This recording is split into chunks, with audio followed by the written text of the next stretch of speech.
Praise lord. దేవుని నామానికి మహిమ కలుగును గాక. మనం చదువుకుందాం. మత్తయి సువార్త 25వ అధ్యాయము 23 నుంచి 25 వరకు చదువుకుందాం. అతని యజమానుడు, బలా నమ్మకమైన మంచి దాసుడా, నీవు ఈ కొంచెములో నమ్మకముగా ఉంటివి, నిన్ను అనేకమైన వాటి మీద నియమించెదను, నీ యజమానుని సంతోషములో పాలు పొందుమని అతనితో చెప్పెను. తరువాత ఒక తలాంతు తీసుకుని వాడును వచ్చి, అయ్యా, నీవు విత్తిన చోట కోయువాడును, చల్లని చోట పంట కూర్చుకొనివాడు అయిన కఠినుడు అని నేను ఎరుగుదును. గనుక నేను భయపడి వెళ్ళి నీ తలాంతును భూమిలో దాచిపెట్టితిని, ఇదిగో నీది నీవు తీసుకొనుమని చెప్పెను. దేవుడు తన పరిశుద్ధ వాక్యం దీవించును. అందరికీ వందనాలు. దేవుని మహాకృపను బట్టి ఈ రీతిగా ఆన్లైన్లో కలుసుకొని ప్రభు పేరు ప్రార్థన చేసుకొని పాట పాడి ఆయన నామాన్ని మహింపరిచే మహాకృప భాగ్యాన్ని దేవుడు మనకు అనుగ్రహించాడు. దాన్ని బట్టి దేవునికి స్తోత్రాలు చెల్లిస్తాం. మనం చదువుకున్న లేఖన భాగంలో నుండి కొన్ని తలంపులు మనం పంచుకుందాం. నేను కూడా ఒక చిన్న ప్రార్థన చేస్తాను. ప్రేమ గల మా పరలోకపు తండ్రి యేసు క్రీస్తు ప్రభువా, మీకే స్తోత్రాలు చెల్లిస్తా ఉన్నాం. మీ మహాదయని బట్టి, పనికిరాని బట్టి స్తోత్రాలు చెల్లిస్తా ఉన్నాం. అవును ప్రభువా, మనం రక్షించుకున్నారు, మీరు సొంతగా చేసుకున్నారు.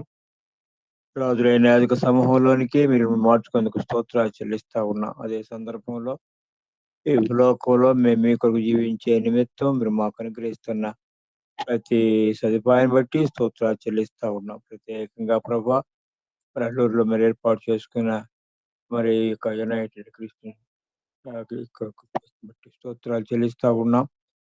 ఆ యొక్క పరిచయ ద్వారా, సహవాసం ద్వారా, ఈ టీం ద్వారా జరిగిస్తున్న పరిచయాలన్నింటి బట్టి మీకు స్తోత్రాలు చెల్లిస్తా ఉన్నాం. దేవా, సహాయం చేయండి, కనికరం చూపించము. అనేక ఆత్మల రక్షణ కొరకు, ఆత్మల క్షేమం కొరకు మీరు వాడుకొని మీ నామం కనపరచుకోవాల్సిందిగా ప్రార్థన చేస్తా ఉన్నాం. దీనదాసుడు నేను కూడాను మీ ప్రియులతో కలుసుకొని మరి సహవాసం పాలు పొందే మహాకృప భాగ్యాన్ని మీరు మాకు అనుగ్రహించేందుకు స్తోత్రాలు చెల్లిస్తా ఉన్నా. కనెక్ట్ అయిన ప్రతి సహోదరుని బట్టి స్తోత్రాలు. కొంతమంది దినాన కనెక్ట్ కాలేకపోయారు ప్రభా, మరి వాతావరణ పరిస్థితిని బట్టి మీరు ఆన్లైన్ ఎలాంటి ఆటంకం లేకుండా సహాయం చేయమని ప్రార్థన చేస్తాము. దీనదాసులను జ్ఞాపకం చేసుకోండి. అవును, ఏ మాటలైతే పలకాల్లో ఆ మాటలే పలుకుటకు సహాయం చేయము. సమయాన్ని కూడా మీరు సాధులో ఉంచుకోండి. మీరు కొరకు జ్ఞాపకం చేసుకున్నాము. మా ప్రభువు, మా రక్షకుడైన యేసు క్రీస్తు ప్రభు యొక్క శ్రేష్టమైన నామమున స్తోత్రములు చెల్లించి వేడుకొనుచున్నాము తండ్రి. ఆమేన్. ఆమేన్. ఆమేన్. గత మరి ఈ నెల ప్రారంభం నుండి మత్తయి సువార్త 25వ అధ్యాయంలో మన ప్రభు చెప్పిన ఉపమానాన్ని గురించి ధ్యానించుకుంటూ వస్తూ ఉన్నాం. మొదటి దినాన మన సహోదరుడు పీటరు మరి 10 మంది కన్యకలు, 5గురు బుద్ధి కలవారు, 5గురు బుద్ధి లేని వారిని గురించి మనకు మరి తెలియచేసినాడు. తర్వాత మరి 14వ వచనం నుండి 30వ వచనం వరకు తలాంతుల ఉపమానం. ఈ తలాంతుల ఉపమానంలో మరి ప్రారంభంలో నేను కొన్ని మాటలు పంచుకున్నాను. తర్వాత మన సహోదరు పీటరు పోయిన వారము 22వ వచనం వరకు దానిలో కొంచెం విషయాలు మనం ధ్యానం మనకు తెలియచేసినాడు. మరి ఇంకొక మరి 31వ వచనం నుండి 46వ వచనం వరకు ఇంకొక ఉపమానం ఉంది. ఆ ఉపమానకు మహిమ గల సింహాసనం యొక్క తీర్పు 31వ వచనంలో రాయబడి ఉంది. మన తన మహిమతో మనిషి కుమారుడును ఆయనతో కూడా సమస్త దూతలను వచ్చినప్పుడు ఆయన తన మహిమగల సింహాసనం మీద ఆసీనుడైండును. దీన్ని మహిమగల తీర్పు అంటాం.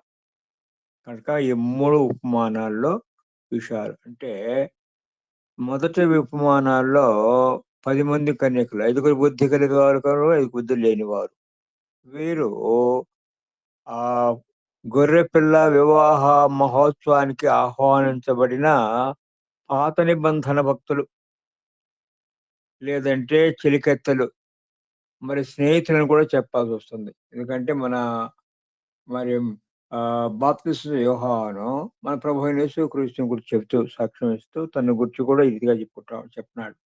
ఏం చెప్పే విషయాన్ని మనము యోహాను సువార్త మొదటి అధ్యాయము 29వ వచనం మనం చూస్తాము. అక్కడ ఏమంటున్నాడంటే, పెళ్లి కుమార్తె కలిగిన వాడు పెళ్లి కుమారుడు, మరి నేను పెళ్లి కుమారుని యొక్క స్నేహితుడిని. కనుక సంఘము పెళ్లి కుమార్తె, పెళ్లి కుమారుడు మన ప్రభువైన యేసుక్రీస్తు. ఈ పాత నిబంధన భక్తులు ఆ వివాహానికి ఆహ్వానించబడిన కన్యకలు, చెలికత్తెలు లేదంటే స్నేహితులు. ఈ విషయాన్ని కాస్త మనం బాగా అర్థం చేసుకోవాలంటే కీర్తనల గ్రంథం 45వ కీర్తన మనం చదువుకున్నట్లయితే అక్కడ ఆ యొక్క పెళ్లి కుమారుడు అంటే వివాహాన్ని గురించి రాయబడతా ఉంది. ఇది సర్వసాధారణంగా చాలా మంది భక్తులు సొలొమోను మహారాజు యొక్క వివాహ సందర్భంలో రాయబడిన కీర్తన కూడా అంటారులే. ఇది ఏమైతేనేమి అక్కడ రాజు, రాణి, చెలికెత్తెలు, మరి వాళ్ళ కుమారులు, తర్వాత మరి వాళ్ళ పితరులకు ప్రతిగా వీళ్ళు రాజులుగా రాజ్యం పరిపాలన చేస్తారని కూడా రాయబడతా ఉంది. కనుక యేసుక్రీస్తు ఈ యొక్క దాంట్లో ఈ యొక్క 5 మంది బుద్ధి కలిగిన వారు ఆ పెండ్లి విందులో ప్రవేశించారో, 5 మంది బుద్ధి లేని వారు తరువాత అంటే వాళ్ళు శ్రమ కాలములో రక్షణ పొందే ఇశ్రాయేలు జనాంగానికి సాదృశ్యమయ్యా. వారు శ్రమకాలంలో రక్షణ పొందినను, వారికి గొర్రెపిల్ల వివాహ మహోత్సవంలో పాలు పొందే భాగ్యం లేదు.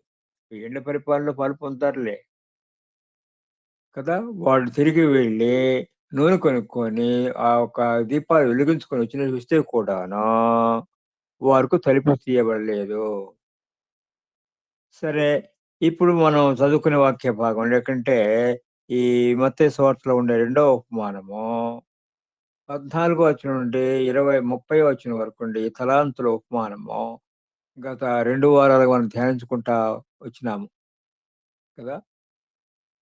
ఇప్పుడు అంటే మరొకసారి జ్ఞాపకం చేస్తాను. తలాంతులకును కంటే ఇదే ఈ ఉపమానాన్ని కాస్త బాగా అర్థం చేసుకోవాలి అంటే, లూకా సువార్తలో చెప్పబడిన మీనాల ఉపమానం మనం కలిపి ధ్యానించుకోవాలయ్యా. 2 ఉపమానాలు ఒకటి కాదులే. కొన్ని పోలికలున్నాయి. కొన్ని వ్యత్యాసాలు కూడా ఉన్నాయి. ఈ విషయం మీనా ఉపమానం గురించిన ఉపమానము లూకా సువార్త 19వ అధ్యాయము 11వ వచనం నుండి 27వ వచనం వరకు మనం చూస్తాము. ఇక్కడేమో మరి దాసుల్ని పిలిచి ఒకరికి 5 తలాంతులు, ఒకరికి 2, ఒకరికి 1 ఎంతమందికని రాయబడలేదు. కానీ అక్కడైతే 10 మంది దాసుల్ని పిలిచి ఒక్కొక్కరికి ఒక మీనా ఇచ్చినాడు. ఇక్కడ 5 తలాంతులు తీసుకున్న వ్యక్తి మరీ సంపాదించాడు. 2 తలాంతులు తీసుకున్న దాసుడు మరి 2 సంపాదించాడు. ఒకటి తీసుకున్న ఆ వ్యక్తి ఏమి సంపాదించలా. అక్కడైతే ఒక దాసుడు 10 మీనాలు సంపాదించాడు. ఇంకో దాసుడు మరి ఇలాగా వారు అంటే ఒక మన ఆఖర చెప్పండి 10 మంది దాసుల్ని, ఆ 10 మంది దాసుల్ని ఆయన లెక్క అడిగే ఉంటాడు. అయితే గ్రంథస్థం చేయబడింది మాత్రం ముగ్గురు వ్యక్తుల గురించి విషయమే. అయితే అక్కడున్న ఇంకొక వ్యత్యాసం కూడా చెప్తానయ్యా. ఒక వ్యత్యాసం ఏంటంటే, ఈ ఒక్క తలాంతు తీసుకొని ఏమి సంపాదించని వ్యక్తి ఎలాగైతే మాట్లాడినాడో, ఆ ఏమి సంపాదించిన ఆ దాసుడు కూడాను అక్కడ లూకా సువార్తలో అతడు కూడా అలాగే మాట్లాడినాడు. యజమానిని దూషిస్తూ ఇట్లాగే నువ్వు కఠినుడవు అట్లాగా ఇట్లాగా అంటా ఉన్నాడు. మరి ఈ తలాంతులు తీసుకున్నవి ఒక తలాంతు తీసుకొని ఏం సంపాదించిన వ్యక్తినికేమో ఇతను కాళ్ళు చేతులు కట్టి ఇనుపటి చీకటి త్రోసివేయండి. అక్కడ ఏడ్పును, పండ్లు కొరుకుటయు ఉంటాది. కానీ అక్కడ ఆ మీనా తీసుకున్న ఏం సంపాదించని ఆ దాసుని గురించి ఆ మాట రాయబడలేదయ్యో! ఎందుకు రాయబడలేదు? అంటే పరిశుద్ధాత్మ దేవుడు మనము దాన్ని అలాగా ఆలోచించినప్పుడు దాన్నేమంటారంటే ధ్యానము అంటారు. ఆ ధ్యానం వల్ల కొన్ని ఆత్మీయమైన సత్యాలు దేవుడు మనకు నేర్పిస్తాడు. అయ్యా! అయితే అక్కడ వేరే గుంపుందలే. ఆ గుంపును గూర్చి ఆ లూకా సువార్త 19 అధ్యాయము 14 వచనంలోను, 27 వచనం కూడా ఉంది. వారు రాజకుమారుడు రాజు తన మీద రాజుగా పరిపాలన చేయుటకు వారికి ఇష్టం లేదు. అందుకని వాళ్ళేమంటున్నారంటే ఆ శత్రువులను నా యొద్దకు తీసుకొచ్చి నా ఎదుట వాళ్ళని సంహరించండి. ఇలాగా శిక్షింపబడిన గుంపు వేరుగా ఉంటా ఉన్నారు. అయ్యా ఇది ఈ 2 ఉపమానాలకు ఉండే క్లుప్తమైన విభజన లేకుంటే ధ్యానం అని చెప్పుకోవాల్సొస్తుంది. సరే ఇంకో మాట కూడా మనం ధ్యానించినట్టు మరి జ్ఞాపకం వస్తా ఉంది. అయినా జ్ఞాపకం చేస్తాను. ఈ మరి తలాంతుల ఉపమానంలో మరి ఇక ఎన్ని పట్టణాల మీద అధికారం చేస్తాను అని చెప్పట్లా. అనేకమైన వాటి మీద నిన్ను నియమిస్తా అన్నాడు. ఎన్ని పట్టణాలని చెప్పట్లా. ఇంకోటి విషయం ఏంటంటే, నీ యజమానికి సంతోషంలో పాలు పొందు అన్నాడు. అక్కడేమో 10 మీనాలు సంపాదించిన ఆ వ్యక్తిని ఆ దాసుడిని ఇదిగో నీవు బడా నమ్మకమైన మంచి దాసుడా, ఈ కొంచెంలో నమ్మకంగా ఉంటివి కనుక ఇదిగో నీవు 10 పట్టణాల మీద అధికారివయ్యుండు. అక్కడ మరి నీ యజమాని సంతోషంలో పాలు పొందని రాయబడలేదయ్యో! ఇది ఇంతకుముందు మనం ధ్యానించుకున్నాం. ఎందుకు అనంటే అంటే వాళ్ళు అంటే లూకా సువార్తలో చెప్పబడిన ఆ ఉపమానము పెండ్లి కుమార్తెను గూర్చి చెప్పబడిన ఉపమానము. పెండ్లి కుమార్తెకి ఆహ్వానం అవసరం లేదుగా. మనం అనుకున్నట్టు ఈ మత్తయి సువార్తలో చెప్పబడిన ఉపమానాలు ఇశ్రాయేలు జనాంగం గురించి చెప్పబడిన విషయాలు. అదే సందర్భంలో సంఘానికి సంబంధించిన మనకు కూడా ఆత్మీయమైన పాఠాలుంటా ఉన్నవి. సరే. మూడో ఉపమానం గురించి మరి వచ్చే వారము మన సహోదరుడు పీటర్ మనతో ఉంచుకుంటాడులే. దాన్నేమంటారంటే మహిమ గల సింహాసనం యొక్క తీర్పు. ఇది ఎప్పుడు జరుగుతున్నాయంటే శ్రమకాల అంతమున ఆ హర్మగదోన యుద్ధంలో మన ప్రభువైన యేసుక్రీస్తు జయాన్ని పొంది మహిమ గల సింహాసనం కూర్చొని 1000 ఏళ్ల పరిపాలనకు ముందు జరిగే తీర్పిది. ఈ తీర్పు ఈ తీర్పు తీర్చిన తర్వాత 1000 ఏండ్ల పరిపాలనలో పాల్పొందుతాం. ఎవరు పాల్పొందుతారు? పాత నిబంధన భక్తులు, సంఘకాలానికి సంబంధించిన మనము, శ్రమకాలములో రక్షణ పొందిన పరిస్థితులు మనందరం కూడాను, మన ప్రభువైన యేసుక్రీస్తుతో కూడా ఉంటామయ్యా. సమకాల అంతమున సజీవులుగా ఉంటున్న వారు, రక్షణ పొందిన వారు, ఇశ్రాయేలు జనాంగం నుంచి రక్షణ పొందిన వారు, అన్య జనాంగం నుంచి రక్షణ పొందినవారు, సజీవులుగా ఉండేవారు భూమి మీద ఉంటారు.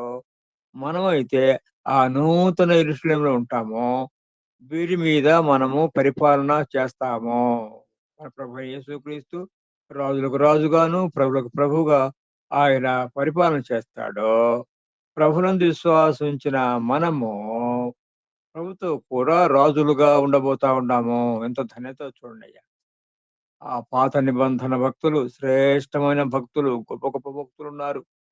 వారికి లేని ధన్యత సంఘకాలముకు సంబంధించిన మనము అన్య జనాంగం ఎక్కువ చెప్పాలంటే ఎక్కువ మంది అన్య జనాంగం నుంచి రక్షణ పొందిన వారు మనం.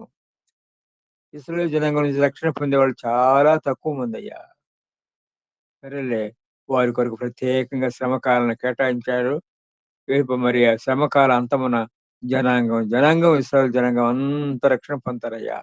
ఈ విషయాన్ని రోమీయులకు రాసిన పత్రిక 11 అధ్యాయము 25-27 వరకు 25, 26, 27 వచనాలు చదువుకున్నట్లయితే అక్కడ రాయబడినది. జనాంగం రక్షణ పొందుతారు. సరే. ఏది ఏమైనా సరే నేను ఇప్పుడు మీకు మరి తీర్పులను గూర్చి కొన్ని తీర్పులు అంటే ఇంతకుముందు కూడా నేను జ్ఞాపకం చేసినట్టున్నాను. అనేకమైన తీర్పులున్నాయి. ఒక దైవజనుడు 'సైలెస్ ఫాక్స్' అని ఒక దైవజనుడు 'సప్త విమర్శలు' అని ఒక పుస్తకం రాశాడు. 7 తీర్పుల గురించి రాసినాడు.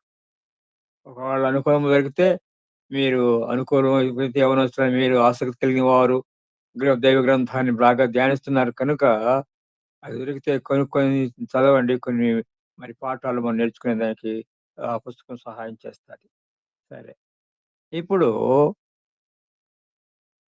మరి ఒకటే మొదటి తీర్పు ఏంటి అంటే, యేసుక్రీస్తు ప్రభువు మన కొరకు అన్యాయమైన తీర్పు పొంది కలువరి శిలువలో ఘోరమైన శిక్ష అనుభవించాడయ్యా.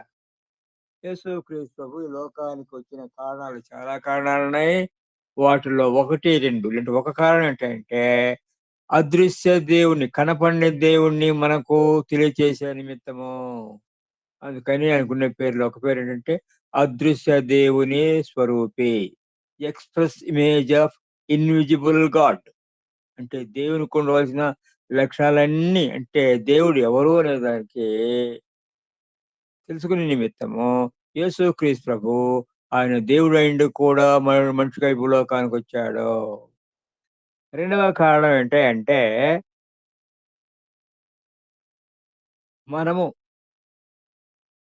పాపముల చేత, అపరాధాల చేత చనిపోయిన మనమందరం కూడాను, మనము నరకములో నిరంతరము అగ్నిగంధకాలతో మండే గుండంలో కాలుతూనే ఉండవలసిందే. నిజమే. దేవునికి మనకుండే సంబంధము, తండ్రి బిడ్డల సంబంధము. అదే సందర్భంలో ఆయన న్యాయవంతుడు, నీతి కలిగినవాడు కనుక, మనం చేసిన పొరపాటును బట్టి మనల్ని శిక్షించి, ఆ అగ్నిగంధకాలతో మండే గుండంలో త్రోసివేయాల్సిందే. కానీ, అలాగా మనము ఆ నరకంలో యాతన పడటానికి ఇష్టం ఇష్టం లేదు కనుక, ఆయనే నరుడుగా ఈ భూలోకానికొచ్చి, ఏ పాపమెరుగని మన యేసుక్రీస్తు ప్రభువు కలువరి శిలువలో ఘోరమైన శిక్ష అనుభవించాడు. అన్యాయపు తీర్పులు, ప్రత్యేకంగా 4 సువార్తలు మనం చదువుకున్నట్లయితే, ఆయన ఎంత అన్యాయంగా తీర్పు తీర్చబడి, ఆయన మీద ఆయన్ని సిలువకి అప్పగించారో మనకు అర్థమవుతది. నిజమే. ఇష్టపూర్వకంగా తనను అప్పగించుకున్న వాళ్ళు ఎన్ని ప్రయత్నాలు చేసినా, ఆయన సమయం రాకపోతే వాళ్ళేం చేయలేకపోయారు. అనేక మంది సైన్యులతో వచ్చారు. మరి ఆయనేమంటున్నాడంటే, మరి ఇంకొక మాట చెప్పేసాను ముందుకు పోతాను. ఏంటి, మరి నేను వేడుకున్నట్లయితే నా తండ్రి అనేకమైన సైన్యాన్ని పంపిస్తాడు. అయితే నా రాజ్యం ఈ లోక సంబంధమైనది కాదు గనుక, మరి నేనన్ని అని చెప్పినాడు. అంటే ఇప్పుడైతే ఆయన చెప్పి నన్నే మీరు పట్టుకోండి అంటే, వాళ్ళందరూ నేల మీద పడిపోయినారయ్యా. అంటే ఇష్టపూర్వకంగా మన ప్రభువుని యేసుక్రీస్తు మన యొక్క పాప క్షమాపణ మన కంటే కూడాను లోక పాపము యొక్క పాప క్షమాపణ నిమిత్తము కలువరి శిలువలో ఘోరమైన శిక్ష అనుభవించి, అవమానాన్ని సహించి, ఆఖరి భక్తి వరకు కూడా ఆయన రక్తాన్ని చిందించి చనిపోయి సమాధి చేయబడి తిరిగి సజీవుడిగా లేచాడు. ఒక మాటలో చెప్పాలంటే, సర్వలోకుల పాప పరిహారార్థ నిమిత్తం ఆయన శిక్ష అనుభవించి మానవాళికి శిక్ష లేకుండా చేసినాడయ్యా. అందుకని ఆయనకుండే పేర్లు ఒక పేరేంటంటే, లోక పాపమును మోసుకొని పోవు దేవుని గొర్రెపిల్ల. లోకం అంతటి పాపాలను ఆయన మోసుకొని పోయి, ఆయన శిక్ష అనుభవించి, మానవాళికి శిక్ష లేకుండా చేసినాడు. అయితే ఎవరైతే నమ్ముతారో వాళ్ళకే రక్షణయో. ఒకవేళ ఆ వ్యక్తి క్రైస్తవ కుటుంబంలోనే పుట్టినాడు. వాడి పితరులు మరి తాతల దగ్గర నుంచి పాదులుగాను, బిషపులుగాను వాళ్ళు పనిచేశారు. అయినా సరే ఆటోమేటిక్‌గా ఇతనికి రక్షణ రాదయ్యో! ఇది వ్యక్తిగతమైన విషయం. ప్రభువా! ఏం నమ్ముతున్నాను. నేను చేసిన పాపాన్ని బట్టి నరకంలో అగ్నిగంధకాలతో ఉండే గుండంలో కాలుతా ఉండాల్సిందే. అయితే నాకు బదులుగా నీవు శిక్ష పొంది, నాకు శిక్ష లేకుండా చేసినావు అని ఏ వ్యక్తి అయితే నమ్ముతాడో, అవును, ఈ ఆన్‌లైన్‌లో కనెక్ట్ అయిన ప్రతి సహోదరులు అందరూ కూడా ఇలాంటి రక్షణానుభవం కలిగిన వారని నేను నమ్ముతూ ఉన్నాను. నా విషయం కూడా ఇంతకు ముందు తరచుగా చెప్తా ఉంటాను. నేను 1969వ సంవత్సరం నాకు తారీఖు కూడా గుర్తుందిలే. 10థ్ ఫిబ్రవరి 1969 యేసుక్రీస్తు ప్రభువుని నా సొంత రక్షకుడుగా నేను అంగీకరించాను. అంటే ఆ జరిగిన సంభవం ఏంటంటే, నా పాపముల కొరకైన శిక్ష తొలగించేసేసి నన్ను ఆయన బిడ్డగా చేర్చుకున్నాడు. ఇంకో మాట చెప్పాలంటే, నా శిక్ష యేసయ్య పొంది నాకు శిక్ష లేకుండా చేసినాడు. ఇది సిలువలో జరిగిన తీర్పు. యేసయ్య మీద దేవుడు తీర్చిన తీర్పు. రెండవది ఏంటి అంటే, ఈ లోకంలో జీవిస్తున్న మనము రక్షణ పొందాము. బాగానే ఉంది. ఆదాములో పోగొట్టుకున్న మహిమను మనం తిరిగి పొందాము. అయితే ఆ మహిమలో మనము దినదినము కూడా వర్ధిల్లుతూనే ఉండాల్సిందయ్యా. ఈ మహిమలో వర్ధిల్లే నిమిత్తము మన ప్రభుని యేసుక్రీస్తు అనేకమైన సదుపాయాలిచ్చినాడు. ప్రత్యేకంగా అంటాను, దేవుడు తన వాక్కులు గ్రంథస్థం చేసి మన భాషలో మనం చదువుకొని, అర్థం చేసుకునే రీతిగా మనకు అనుగ్రహించినాడు. అందుకని ప్రత్యేకంగా యవనస్తులైన బిడ్డలతో రక్షణ పొందిన వారితోని ఏమంటుంటారంటయ్యా, కనీసం రోజుకు ఒక అధ్యాయమైన చదవండయ్యా. ఆ చదివిన దాంట్లో కనీసం ఒక వాక్యమన్నా మెమరైజ్ చేసేదానికి, కంఠస్థ చేసేదానికి ప్రయాసపడండయ్యా. ధ్యానించండి. అప్పుడు దేవుడు అనేకమైన శ్రేష్టమైన పాఠాలు మనకు నేర్పిస్తాడు. ఇట్లాగా దేవుని వాక్యాన్ని ధ్యానించటం వలన మనము యేసుక్రీస్తు ప్రభు యొక్క పరిశుద్ధతలో ఎదిగి వర్ధిల్లుతాము. ఈ విషయాన్ని మొదటి యోహాను పత్రిక మొదటి అధ్యాయం 5వ వచనం నుండి రెండో వచనం కూడా కలుసుకోవచ్చులే. కొన్ని 7వ వచనం ఉంటే కొన్ని 5వ వచనం కూడా చెప్తాను. దేవుడు వెలుగై ఉన్నాడు. ఆయనందు చీకటి ఎంత మాత్రము లేదు. 7వ వచనం ఏముందంటే, ఆయన వెలుగులో ఉన్న ప్రకారం మనము కూడా వెలుగులో నడిచిన యెడల అన్యోన్య సహవాసం కలవారమయ్యుందుము. అంటే అన్యోన్య సహవాసం అంటే దగ్గర క్లోజ్ రిలేషన్‌షిప్. అంటే ప్రభు బిడ్డలుగా తీర్చబడిన మనము ఈ లోకములో, దుష్టలోకములో, పాపభూయిష్టమైన ఈ శరీరములో, సాతాను రాజ్యమైన లోకంలో ఉంటున్నాం కనుక పొరపాటు చేసేదానికి ఆస్కారం ఉందయ్యా. ఆ పొరపాటు చేసినప్పుడు తండ్రైన దేవునికి మనకు మధ్యలో ఒక ఆటంకం వచ్చేసింది. హ్మ్. ఆ ఆటంకం తొలగిపోవాలి అంటే, ఆ ఆటంకం ఏంటి అని మనం గ్రహించాలి అంటే, దేవుని వాక్యం మనకు చూపిస్తా ఉంటా ఉంది. దేవుని వాక్యం చెప్తుంది. "ఇదిగో ఈ పొరపాటు చేసావు, ఈ పొరపాటు చేసావు." దాన్ని మనము ఒప్పుకున్నప్పుడు యేసయ్య తన రక్తంతో కడిగి, శుద్ధీకరించి, పవిత్రపరిచి, మనకు మన తండ్రి అయిన దేవునికి అన్యోన్య సహవాసము కలిగి ఉంటాము. ప్రత్యేకంగా ఆదివారమున మనము ప్రభువును ఆరాధించేదానికి చేరొచ్చినప్పుడు, మన కొరకు అప్పగించబడిన శరీరానికి, మన కొరకు అప్పగించబడిన ఆయన అమూల్యమైన రక్తానికి సాదృశ్యంగా ఉన్న ఆ రొట్టెలో ద్రాక్షారసంలో మనం పాలు పొందే నిమిత్తము, మనల్ని పరీక్షించుకొని సిద్ధపడి, ఆయన సన్నిధికొచ్చి, ఆయన్ని ఆరాధించి, ఆ బలలో పాలు పొందవలసిన అవసరం ఎంతైనా ఉందయ్యా. అందుకని చాలా సంఘాల్లో ఏం చేస్తారంటే, శనివారం సంఘానికి ప్రార్థనా కూడిక ఏర్పాటు చేస్తారు. ఏమని? ఆ శనివారం మరి ఇట్లాగ తమను తాము పరీక్ష చేసుకొని, యోగ్యమైన రీతిగా ప్రభు బలలో పాలు పొందడానికొస్తారు అని. నిజమే. అవసరమే. అంతే కదయ్యా! ప్రతిదినం కూడాను ఆ దినమంతట్లో మనం చేసిన పొరపాట్లు ఏమిటో మనకు తెలియచేసేదానికి సరేలే దేవుని వాక్యం మనకు అద్దంలాగా కనపడతా ఉంది. అందుకనే మరి తప్పకుండా ప్రతిదినము పడుకోకముందు బైబిల్ చదువుకోవాల్సిందే వ్యక్తిగతంగా. చదువుకున్నప్పుడు సర్లే ఆహ్, మన విషయాలు మనకు తెలియచేస్తాడు. ఆయన వాక్య వెలుగులో మనం కడుక్కొని శుద్ధీకరణ పొందాలి. ఇది ఇదేమిటంటే దినదినము వ్యక్తిగతంగా మనకు దొరికించుకునే తీర్పు. ఈ విషయాన్ని చూసినట్లయితే కొరింథీయులకు రాసిన మొదటి పత్రిక 11వ అధ్యాయంలో ఈ తీర్పుని గురించి రాయబడి ఉంటా ఉంది. దయచేసి చూద్దామంటారా? అపోస్తలుడైన పౌలు కొరింథీయులకు రాసిన మొదటి పత్రిక 11వ అధ్యాయం. ఆ అధ్యాయంలో అంటే 31, 32 వచనాలు చదువుకుందామయ్యా. ఎవరన్నా చదవగలరా? యాహ్!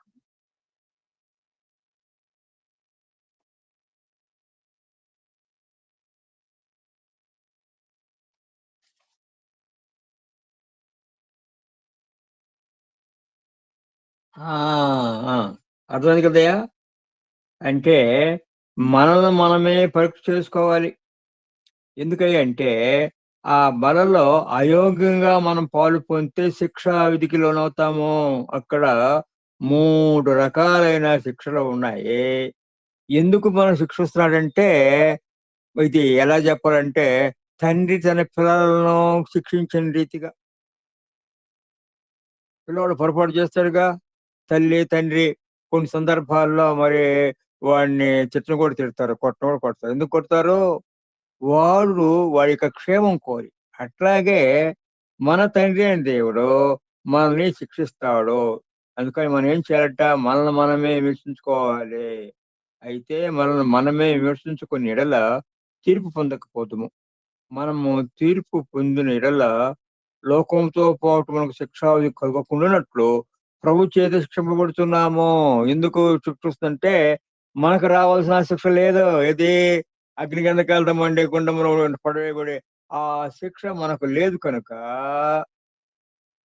మనల్ని ప్రభువు ఇలాగా మనం చేసిన పొరపాటుకు శిక్షించి మనం సరిదిద్ది ఆయనలో ముందుకు సాగిపోయేదానికి మహాకృప భాగ్యాన్ని దేవుడు అనుగ్రహించాడయ్యా. చూడండి దేవుని యొక్క ప్రేమ, దేవుని యొక్క మహాకృప. సరే, ఈ 11వ అధ్యాయాన్ని మీరు ఖాళీగా ఉన్నప్పుడు ధ్యానించుకోవాలని ఆశపడతా ఉన్నాను. క్లుప్తమైన విభజన చెప్తానయ్యా. ఈ యొక్క 11వ అధ్యాయంలో మొదటి 16 వచనాల్లో ప్రార్థనను గురించిన విషయం రాయబడతా ఉంది. ఎలాగా ప్రార్థన చేయాలి? సహోదరుడు ఎట్లా చేయాలి? సహోదరి ఎలాగ చేయాలనే విషయాన్ని చాలా స్పష్టంగా అక్కడ రాయబడతా ఉంది. అలాగే 17వ వచనం నుండి 22వ వచనం వరకు, అలాగే ఆఖరి వచనం కూడా 33, 34 వచనాల్లో ఏం రాయబడిందంటే దాన్నేమంటారంటే లవ్ ఫీస్ట్. లవ్ ఫీస్ట్ అంటే మేము చెన్నైలో ఉన్నప్పుడు మా సంఘంలో ప్రతి ఆదివారం కూడా అందరికీ భోజనాలుంటాయ్యా. కొన్ని సంఘాల్లో అయితే ఎప్పుడో ఒకసారి ఒక అది న్యూ ఇయర్ ఎప్పుడో అందరిని గ్యాదర్ చేసుకొని అందరిని కలిపి భోంచేస్తారు. దాన్ని లవ్ ఫీస్ట్ అంటారు. అట్లాగా మరి మేము పోనీ చెన్నై విషయం చెప్తాను 2 మాటలు. మేము ఉదయాన్నే 9 గంటలకు ఆరాధన చేస్తాము. 9-12 వరకు ఆరాధన జరుగుతది. మరి 12 అందరికి భోజనాలు అక్కడే ఉంటాయి. భోజనం అయిన తర్వాత మరి సహోదరులు బైబిల్ స్టడీ వేరుగా ఉంటుంది. సహోదరీల బైబిల్ స్టడీ వేరుగా ఉంటుంది. సండే స్కూల్ వేరుగా ఉంటా ఉంది. యూత్ మీటింగ్ వేరుగా ఉంటది. అయిన తర్వాత మళ్ళీ 3 గంటలకు టీ, కాఫీ కూడా ఇస్తారయ్యో! మరి అందరూ వీలైనంత వరకు సాధారణంగా అందరూ 3 గంటల దాకా ఉండనే ఉంటారు. 3 గంటలయిన తర్వాత వారి ఇంటికెళ్ళిపోతారు. మరి కొంతమంది మాత్రమే ఉంటారు. మేమందరం కూడాను ఆ బీచ్‌కెళ్ళి సువార్త ప్రకటన చేసేవాళ్ళమే. మరి కాటేజ్ ప్రేయర్ అరేంజ్ చేస్తే కాటేజ్ ప్రేయర్‌కి పోయేవాళ్ళము. మరి లేదంటే సాయంకాలంగా సువార్త కూడుకు కూడా పెట్టేవాళ్ళు. అంటే ఆ లవ్ ఫీస్ట్. లవ్ ఫీస్ట్ గురించి రాయబడింది. 17వ వచనం నుండి 22వ వచనం వరకు. అట్లాగే అదే విషయాన్ని ఆఖరాన 33, 34 వచనాలు కూడా రాయబడతా ఉంది. ఆ 33, 34 వచనాల నుంచి చదువుతాను. అయ్యా చదువుతామా లేకుంటేను? కొరింథీయులకు రాసిన మొదటి పత్రిక 11వ అధ్యాయము 33, 34. అయ్యా చదువుతావా?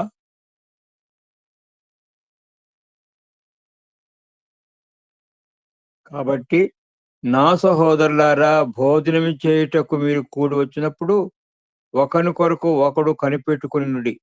మీరు కూడి వచ్చుట శిక్షా విధికి కారణం కాకుండానట్లు ఎవడైనను ఆకలిగొన్న యెడల తన ఇంటినే భోజనము చేయవలెను. నేను వచ్చినప్పుడు మిగిలిన సంగతులను క్రమపరచును. దీన్ని లవ్ ఫీస్ట్ అంటారు. తర్వాత 23వ వచనం నుండి 26వ వచనం వరకు ఆరాధన కార్యక్రమము. అంటే మన ప్రభువైన యేసుక్రీస్తుని జ్ఞాపకం చేసుకొని ఆయన్ని ఆరాధించే అంశం. తర్వాత 27వ వచనం నుండి 30 ఆహ్, క 2 వరకు కూడాను ఆ రొట్టెలోను, ద్రాక్షారసంలో పాలు పొందేదానికి హెచ్చరికలు. ఆఖరగా మనము ఇంకొక చిన్న తీర్పుని చూసుకొని మనం ముగించుకున్నాం. దయచేసి చూడండి. అదే కొరింథీయులకు రాసిన పత్రిక, మొదటి పత్రిక 3వ అధ్యాయములో ఇది మరి 6వ వచనం నుండి 15వ వచనం వరకు ఉంది. అయినా మరి 2 మాటలు మాత్రమే మనం చదువుకుందాం. దయచేసి చూడండి. అపోస్తలుడైన పౌలు కొరింథీయులకు రాసిన మొదటి పత్రిక 3వ అధ్యాయము హ్మ్. మరి ఆహ్, 10వ వచనం చదువుతాను. 9వ వచనం కూడా చదువుతానులే. 9, 10. 9వ వచనం. మేము దేవుని జతన పరివారమై ఉన్నాము. మీరు దేవుని వ్యవసాయమును, దేవుని గృహమునై ఉన్నారు. 10వ వచనం. దేవుడు నాకు అనుగ్రహించిన కృప చొప్పున నేను నేర్పరైన శిల్పకారుని వలె పునాది వేస్తేనే మరి ఒకడు దాని మీద కట్టుచున్నాడు.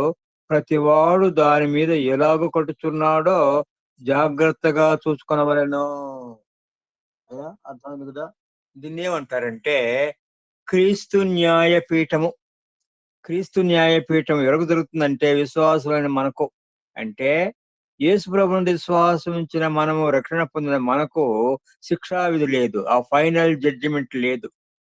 నరకంలో తోసివేయబడే ఆ యొక్క తీర్పులో మనం ఉండము. ఆ శిక్షని తప్పించాడు. అయితే యేసుక్రీస్తు ప్రభు యొక్క మరి రాకడప్పుడు ఆయన ఆకాశ మధ్యానికి వచ్చినప్పుడు మనందరం కొనుక్కోబడతాము.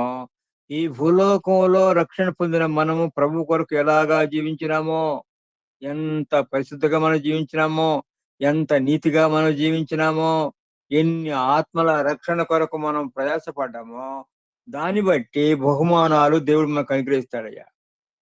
అక్కడ మరి సమయం లేదు గనుక మీరే చదువుకోవాలని కానీ అది దాటిపోతా ఉన్నాను. అక్కడ యేసుక్రీస్తు యొక్క వెయ్యేండ్ల పరిపాలనలో మన అంతస్తు దేని మీద ఆధారపడి ఉందంటే ఎన్ని కిరీటాలు మనం పొందుతామో, మరి ఎంత భవనం, గొప్ప భవనం మనకు నిర్మాణం చేయబడుతుందో, ఆ భవనంలో అంటే అంటే ఒక వ్యక్తి ఏమో బంగారం పంపిస్తాడు, వెండి పంపిస్తాడు, ఎలగలరాడ పంపిస్తాడు. ఇంకొక వ్యక్తి అయితే కర్ర, గడ్డి, కొయ్యకాలు. చూడండి. అలాగో మనము యేసు ప్రభువునందు విశ్వాసం ఉంచిన మనము ఆ తీర్పులో మెచ్చుకునే నిమిత్తం, బలా నమ్మకమైన మంచి దాసుడు అని పిలువబడే పిలుపుకు పాత్రులుగా ఉండే నిమిత్తము ఈ భూలోకంలో మనం ప్రభు కొరకు నీతిగా, భక్తిగా జీవించి అనేక ఆత్మ రక్షణ కొరకు మనం ప్రయాసపడాలి.